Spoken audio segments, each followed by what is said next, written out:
بسم اللہ الرحمن الرحیم۔ ایک صحابی کی بیگم نے پیغام بھیجا، یا رسول اللہ صلی اللہ علیہ وآلہ وسلم، میرا خاوند مرنے کے قریب ہے لیکن کلمہ نہیں پڑھ پا رہا۔ آپ صلی اللہ علیہ وآلہ وسلم اس کے پاس تشریف لے گئے اور فرمایا، بیٹا کلمہ پڑھو۔ پڑھوانے والے اللہ کے نبی صلی اللہ علیہ وآلہ وسلم اور پڑھنے والا صحابی نے کہا، جی کلمہ نہیں پڑھا جا رہا۔ آپ صلی اللہ علیہ وآلہ وسلم نے فرمایا، کیا ہوا؟ صحابی نے کہا، بس پڑھا نہیں جاتا۔ آپ صلی اللہ علیہ وآلہ وسلم نے فرمایا، اس کے والدین میں سے کون زندہ ہے؟ صحابی نے کہا، جی ماں زندہ ہے۔ تو آپ صلی اللہ علیہ وآلہ وسلم نے فرمایا، اس کی ماں کو بلاؤ۔ جب ماں آ گئی تو آپ صلی اللہ علیہ وآلہ وسلم نے فرمایا، تم بیٹے سے ناراض تو نہیں؟ ماں نے کہا، جی یا رسول اللہ صلی اللہ علیہ وآلہ وسلم، میں ناراض ہوں۔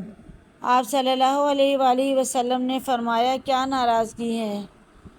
ماں نے کہا، یا رسول اللہ صلی اللہ علیہ وآلہ وسلم، مجھے اس کے دین کا کوئی گلہ نہیں ہے، بہت نیک بچہ ہے، راتوں کو اٹھ کر تہجد پڑھتا ہے، نفلوں میں کھڑے ہو کر قرآن پڑھتا ہے اور دن میں روزے رکھتا ہے، لیکن جب مجھ سے بولتا ہے تو بدتمیز ہو کر بولتا ہے۔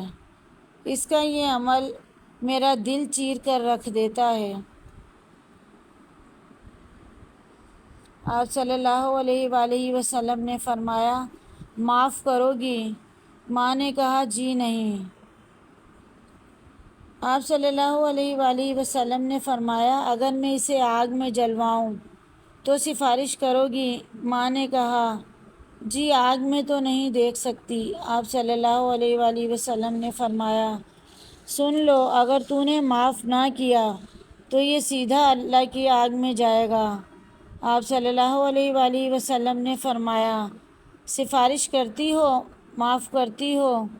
ماں نے کہا، جی میں اب معاف کرتی ہوں۔ آپ صلی اللہ علیہ وآلہ وسلم نے کہا، بیٹا لا الہ الا اللہ پڑھو۔ صحابی نے کہا، لا الہ الا اللہ، اور جان نکل گئی۔ آپ صلی اللہ علیہ وآلہ وسلم نے اس کا جنازہ پڑھایا، پھر اعلان کیا، جس نے ماں باپ کو دکھ دیا، اس پر اللہ کی لعنت، اس پر فرشتوں کی لعنت، اس پر زمین آسمان کی لعنت۔ اس کی نہ نماز قبول ہے، نہ روزہ قبول ہے، نہ صدقہ قبول ہے۔